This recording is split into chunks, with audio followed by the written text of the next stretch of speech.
औज़ुबिल्लाहिमिनश्शैतानिर्रजीम बिस्मिल्लाहिर्रहमानिर्रहीम। अस्सलाम वालेकुम डियर फ्रेंड्स, कैसे हैं आप? अल्हम्दुलिल्लाह मैं खैरियत से हूँ।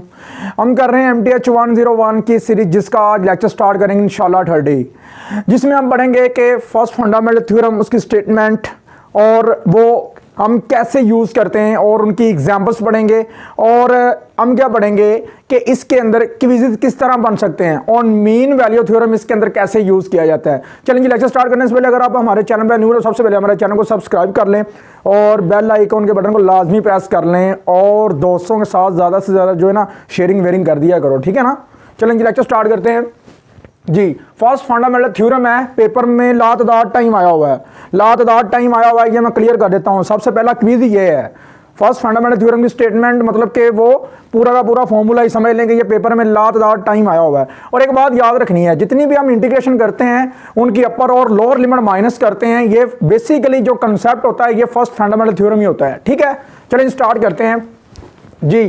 स्टेटमेंट देखें इसकी, एफ इज कंटिन्यूस, एफ जो है ना आपका कंटिन्यूस होना चाहिए ए कॉमा बी के ऊपर। और उसके बाद है एफ जो है ना वो बेसिकली इंटीग्रेशन समझ लें, ठीक है ना। समझ लें कि आपके पास जो एफ है वो एक फंक्शन है जो कि इंटीग्रेट हो रहा है, ठीक है ना। एक सिंपल फंक्शन है जो कि आपका वो कंटिन्यूस फंक्शन है और वो इंटेग्रेबल है। कौन सा है वो फंक्शन? इंटेग्रेबल है, तो वो कंटिन्यूस होगा क्लोज इंटरवल के ऊपर। You understand? आगे चलें जरा। And F is anti derivative, एक एफ वो आपके पास फंक्शन है जिसकी इंटीग्रेशन हो गई है, जिसकी इंटीग्रेशन हो गई है। समझ लगी बात की? एक आंसर है, समझ लें जी।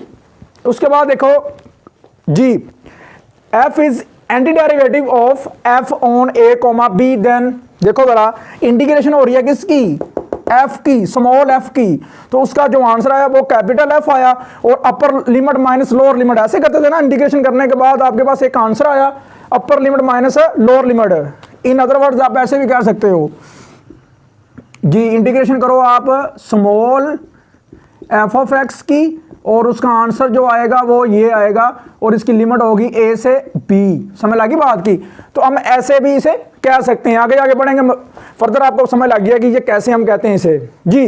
नोट है f of b minus f of a, first fundamental theorem को हम ऐसे भी डिफाइन कर सकते हैं, लिमिट मैक्सिमम डेल एक्स के अप्रोचेस टू जीरो के 1 goes to n f of x के स्टेरी डेल्टा एक्स के is equal to definite integral a से b f of x d x.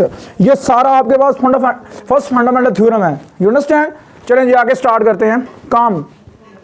It can also return, हम ऐसे भी इसे return लिख सकते हैं जैसे कि मैंने ये शुरू में बता दिया आपको। समझ लगी बात की? तो देखो जरा, ए से b limit f of x d x equal to g capital f of x, उसकी लिमिट ए से बी, यहाँ हम ऐसे भी लिख सकते हैं जैसे कि मैंने आपको बताया है। ओके चलें जी। उसके बाद एक छोटी सी एग्जांपल है, एक्स है आपके पास, इसे इंटीग्रेट करोगे, एक्स की पावर कितनी है? 1। तो देखो जरा, इसका डेरिवेटिव 1 अंडरस्टूड आगे पड़ा हुआ है, तो 1 पावर में एक ऐड कर देंगे, वही आप डिवाइड कर दोगे पावर, ठीक है ना। तो क्या होगा, 1 से 2 इसकी लिमिट है, समझ लें ए से बी, तो आप लिमिट अप्लाई कर देंगे 1/2, लिमिट अप्लाई करोगे अपर लिमिट माइनस लोअर लिमिट, 4 - 1 3, 3/2। तो ये देखें, ये एफ ऑफ बी है, ये एफ ऑफ ए है, बस वही बात होगी ना। लिमिट अप्लाई करने का जो तरीका होता है वही फर्स्ट फंडामेंटल थ्योरम होता है। समझ लगी बात की? क्लियर कर लेंगे। प्रॉपर्टीज हैं कि अगर आपके पास कांस्टेंट आ जाता है फंक्शन के साथ, वो कांस्टेंट स्टार्ट पे चला जाएगा, और लिमिट जो है वो आप फंक्शन के ऊपर अप्लाई कर दोगे। अगर प्लस हो रही है और उसकी लिमिट है, दो फंक्शन प्लस हो रहे हैं, तो उसकी लिमिट ए से बी आप अलग अलग करके उसकी लिमिट लिख सकते हो। ऐसे ही प्लस में, ऐसे ही माइनस में आप कर सकते हो। You understand? ये चीज़ें आपने कुछ याद रखनी है। फर्स्ट फंडामेंटल थ्योरम की जो पहला क्विज है ये आपने याद रखना है कि बेसिकली ये इसके बराबर होता है। ये आपका पहला क्विज है आज का, ठीक है ना जी। डियर फ्रेंड्स, अगर हम बात करें तो इन जनरल जो इंटीग्रेशन होती है वही हमने जैसे कह दिया कि एक फंक्शन है हमारे पास एफ है, वो बेसिकली जब इंटीग्रेट होता है तो वो हम कहते हैं कि एंटी डेरिवेटिव जो उसका होता है छोटे एफ का बड़ा एफ होता है। तो इसी तरह ही मैंने इन जर्नल ये फॉर्मूला लिखा है, ये देख लेना आपने कि जब छोटे एफ की इंटीग्रेशन होती है तो उसका आंसर जो आएगा वो एंटी डेरिवेटिव उसका f of x capital plus c is यानी कॉन्स्टेंट, ठीक है ना। अदर नोटेशन देख लें, वो भी मैंने लिखी हैं कि ये जो लिमिट होती है ना, लिमिट आप ऐसे भी लिख सकते हो, लिमिट आप ऐसे भी लिख सकते हो कि इंटीग्रेशन लिमिट साथ साथ लिखते जाओ, जब इंटीग्रेशन हो जाए तो उसकी आप लिमिट अप्लाई कर दो, अपर लिमिट माइनस लोअर लिमिट कर देना। तो बेसिकली करते हम यही हैं, लेकिन ये नोटेशन मैंने ज़रा लिख दी है, ठीक है ना। नोटेशन को आपने देख लेना है कि इसको हम ऐसे भी लिख सकते हैं। अब एग्जाम्पल है इसी के ऊपर ही, छोटी सी एग्जाम्पल है, टेक्निकल है, वो बायोग्राफिकली जो है ना वो आपको मैं समझाऊंगा और अच्छे से समझ लेनी है ध्यान से, ठीक है। तो गिवन फंक्शन जो है ना वो है y is equal to cos x over interval कौन सा है 0,2 पाई है। ऐसा इंटरवल है आपके पास जहाँ पे आपने पहले सबसे पहले आपने लिमिट फाइंड आउट करनी है कि आपके फंक्शन की आया कि लिमिट इसके अंदर कहाँ पे एडजस्ट करती है। तो ये देखना आपने अपर और लोअर लिमिट का कंसेप्ट देखना है। सबसे पहले cos 0 देखो लगाएं, cos 0 क्या आएगा, cos 0 कैलकुलेटर मैंने पकड़ा हुआ है, ये मोबाइल नहीं है, ये कैलकुलेटर है, ठीक है ना। तो cos 0 मैं प्रेस करने लगा हूँ, cos 0 जो है ना वो बेसिकली देख सकते हैं आप cos 0, ठीक है ना, cos 0। तो cos 0 जो आएगा मेरे पास आएगा, देख लें, वो आएगा 1, ठीक है ना। वो cos 0 क्या आएगा 1, देख लें, समझ लग रही बात की। तो cos 0 ये आपके पास 1 आ जाएगा। तो cos 0 1 हो गया। अब देखें आपकी वैल्यू एक आई है 1, ठीक है ना, यहाँ पे फिर आप लगाएं यहाँ पे, अच्छा एक चीज़ है, cos 0 लगाया तो वो 1 आया है, तो आपका जो आंसर आएगा वो बेसिकली अब 2 पाई लगा के देखो, cos 2 पाई मतलब 360 कर लो, ठीक है ना।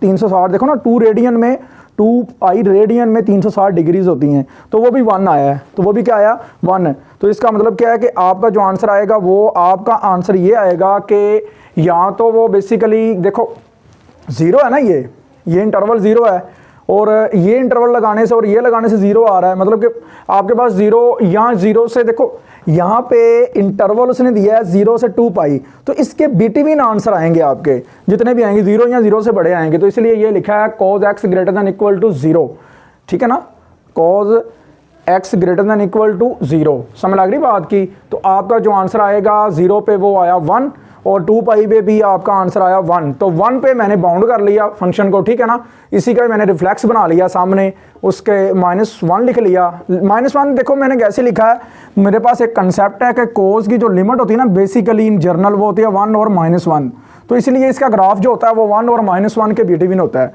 तो मैंने क्या किया 1 और -1 लगा दिया, समझ लगी बात की। उसके बाद मैं रेडियन को इन्वॉल्व करने जा रहा हूँ, मैंने लिखा π/2 90 डिग्री 180 और 360 मतलब 2 पाई रेडियन, ठीक है ना।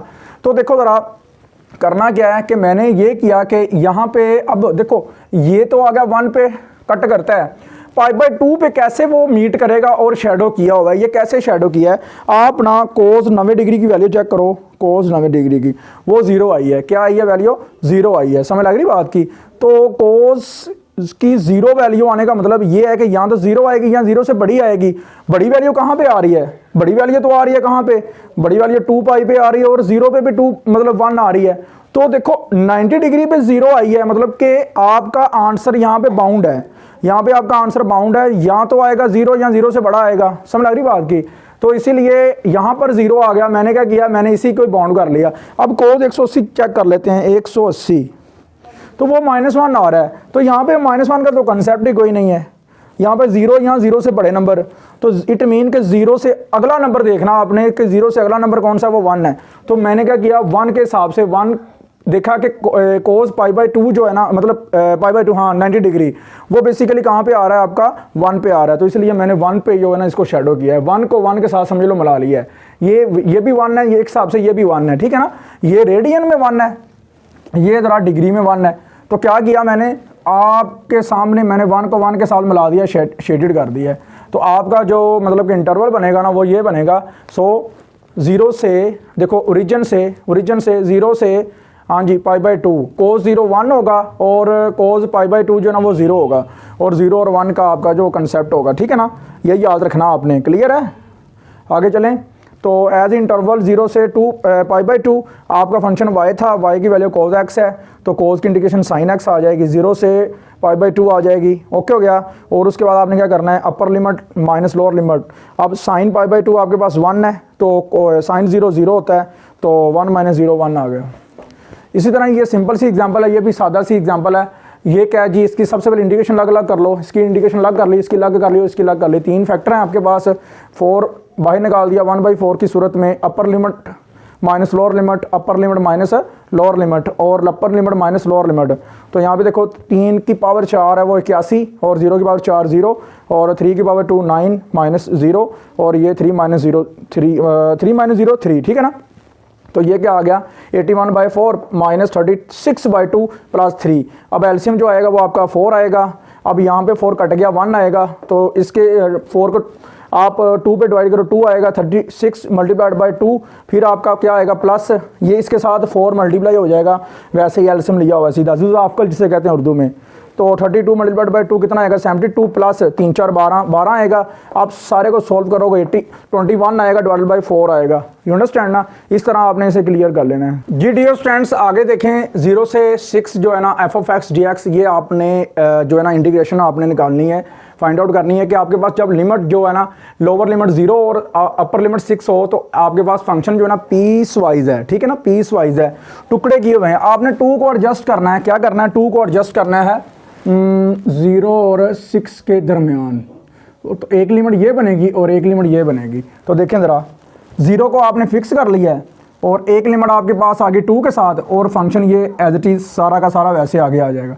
इसी तरह आपने करना है 2, देखो 2 ऊपर लिखा है फिर नीचे लिखेंगे, फिर आपने लास्ट नंबर देखो 6 ऊपर था तो वो आपने ऊपर लिख देना है, ठीक है, और ये 2 और सामने एक दूसरे के आ गए, ये भी एक दूसरे के सामने आ गए, f of x d x आ गया। यहाँ पे देखें 0 और 2, एक्स लेस दैन 2 होना चाहिए, एक्स लेस दैन 2 होना चाहिए, मतलब कि यहाँ पे आपका फंक्शन ये लिया जाएगा, ओके, एक्स का स्केयर, फिर आपका x greater than equal to 2, फिर आप ये फंक्शन लेंगे 3x माइनस 2। तो अब इंटीग्रेशन कर लेते हैं, एक्स स्केयर की इंटीग्रेशन होगी x की पावर 3/3, इसकी होगी integration 3x square by 2 minus 2x, यहाँ पे अंडरस्टूड 1 पड़ा हुआ है, समझ लगी ना बात की। ये लो, बाद में आपने क्या करना है अपर limit minus lower limit, upper limit 6 के लिए ये वाली सारी, माइनस लोअर लिमिट 2 के लिए ये सारी। अब ध्यान से 2 की पावर 3 8/3 प्लस ये 3 एज इट इज वैसे ही आ जाएगा। देखो जरा ध्यान से, ये आपने क्या करना है, ये वाला जो 3 है ना आपके पास, 3 कौन सा, ये ध्यान से करना है कि ये जो 3 है ना ये एक्स्ट्रा बड़ा हुआ है, ये 3 नहीं, ये 3, ये आपका साथ वैसे आ जाएगा। और उसके बाद देखो जरा 6 की पावर 2 है वो 36 हो जाएगा, 36 को 2 पे डिवाइड करोगे 18 आ जाएगा, और क्या आ जाएगा 14 12, ठीक है, माइनस 2 की पावर 2 4, ठीक है ना। तो ये क्या हो जाएगा, ये आपका 2 कट हो जाएगा और 2 रह जाएगा, 2 3 6 आ जाएगा -4। देख लें जरा, 18 मल्टीप्लाइड बाई 3 -12 और 3 मल्टीप्लाइड बाई 2 -4, ये आपके पास कितना बनेगा 54, और ये बनेगा आपके पास 6 है, 6 - 4 54 -12। देख लें, ये सारा कर लिया, इन दोनों को माइनस करोगे -2 आ जाएगा, माइनस ये 7 वैसे ही है, और इन दोनों को वैसे ही रहने दो, और बाद में सारा सोल्व करने के बाद 40 आएगा, 40 को 3 के साथ मल्टीप्लाई करोगे 120 आएगा, 120 प्लस 8 कर दोगे तो 128 डिवाइडेड बाई 3, ये इसका फाइनल आंसर आ जाएगा। Add to that mean value theorem को आपने इंटीग्रेशन में देखना है, इंटीग्रल में देखना है, वो कैसे देखेंगे, स्टेटमेंट है, स्टेटमेंट। अच्छा एक और बात है, ये भी याद रखना ध्यान से, इसका शॉर्ट क्वेश्चन लाजमी आ जाता है, मीन वैल्यू थ्योरम जो है ना इंटीग्रल के अंदर एक्स स्टेरिक निकालने के लिए आ जाता है, ठीक है ना। तो if f is continuous on a comma b then there is at least 1 point c, पीछे हमने लिखा था यहाँ पे x star in a comma b close interval, उसके अंदर एक पॉइंट पड़ा हुआ है x star, such that integral लिखना है सारा जो कि हम लिखते हैं, definite integral equal to f of x स्टेरी b minus a, जैसे हम करते थे ना, सिंपल वही तरीका कार है सारा। ये इधर आता था फंक्शन, और यहाँ पे आता था आपके f of c dash first derivative divide साथ इसके आता था बी माइनस ए, समझ लगी बात की। तो सिंपल ऐसे ही है। तो ये आपने चीज़ें जो ना क्लियर करनी है ध्यान से, इसकी एग्जांपल करते हैं और फर्दर आपको समझ लग जाएगी mean value theorem for integral के लिए क्या चीज़ होती है। जी अगर हम आगे बात करें तो देखें एग्जांपल है सिंपल सी, इसी के ऊपर ही mean value theorem for integral के लिए आपने इसमें क्या निकालना है, एक्स स्टेरी निकालना है। एक्स स्टेरी एक पॉइंट है जो कि 1 और 4 के बिटवीन है, 1 और 4 के बिटवीन है, तो वो आपने फाइंड आउट करना है, ठीक है। तो सबसे पहले फंक्शन गिवन दिया गया f of x equal to x square है by m v t by mean value theorem, ठीक है, ए से बी, ठीक है ना, ए से बी। बेसिकली देखो ज़रा, ए से बी आपके पास क्या आ जाएगा, फंक्शन आ जाएगा। देख लें ज़रा, ए से बी आपके पास आ जाएगा फंक्शन, हाँ जी, उसकी लिमिट आ जाएगी फंक्शन की ए से बी, ठीक है ना, समझ आ रही बात की। तो आपने क्या करना है, d x is equal to f of x स्टेरी b minus a, putting values कर देनी है। ए और बी की जगह में क्या आ जाएगा, ये ए है, ये ए और ये बी, 1 और 4 आ गया, 1 और 4 आ गया, और एफ ऑफ एक्स जहाँ भाई एक्स स्केयर आ गया, ठीक है ना, एक्स स्केयर आ गया। और उसके बाद आपने क्या करना है, d x equal to f of x star, तो बी माइनस ए 4 माइनस 1, ठीक है ना। तो आपने आगे चले जाना है। फिर आपने क्या करना है, एक्स स्केयर की इंडिकेशन क्या आएगी, एक्स का क्यूब बाई 3 और 1/3 स्टार्ट में चला जाएगा, 4 की पावर 3 माइनस 1 की पावर 3, अपर लो लिमिट माइनस लोअर लिमिट, ठीक है। तो एफ ऑफ एक्स टेरी और यहाँ से 3 आ गया। और ये देखें अगर 4 की पावर 3 है तो वो आएगी 64 माइनस 1, तो वो आएगी 63 और डिवाइडेड बाई 3 है तो ये क्या आ जाएगा 21, ठीक है ना। समझ लगी बात की। तो ये क्या आएगा, 3 पे अगर डिवाइड करेंगे 21 आएगा equal to 3 into f of x star, तो 3 इधर जाके डिवाइड हो जाएगा तो कितना आएगा 3 7 21, तो इसका आंसर आ गया 7, ठीक है। अब देखें एफ ऑफ एक्स टेरी जो होगा ना, बेसिकली वो फंक्शन ही होगा, वो क्या होगा, फंक्शन ही होगा। लेकिन आपने क्या करना है, सिर्फ एक्स की जगह पे रिप्लेस कर देना है स्टेरी को। तो यहाँ पे f of x terry is equal to f of, देखें एफ ऑफ एक्स टेरी किसके बराबर हो गया, एक्स टेरी का स्केयर, ठीक है ना। तो यहाँ पे आपने इसकी जगह पे ना एक्स टेरी का स्केयर लगा देना है, दोनों साइड पे आपने स्केयर रूट लेना है। तो यो देखें अंदर x terry is equal to square root 7 आ जाएगा। अब देखें छोटी सी डेफिनेशन है if f is integrable on a comma b then average value of function और वाई, या एवरेज वैल्यू ऑफ फंक्शन या वाई की वैल्यू, तो फंक्शन की average value is equal to किसके बराबर होगी, 1/b माइनस ए से b f of x d x. ये इंटेग्रल जो आपके पास डिनोट कर रहा है ना, ये आपके पास है जो, ये बेसिकली एवरेज इंटेग्रल फंक्शन है। समझ लगी बात की।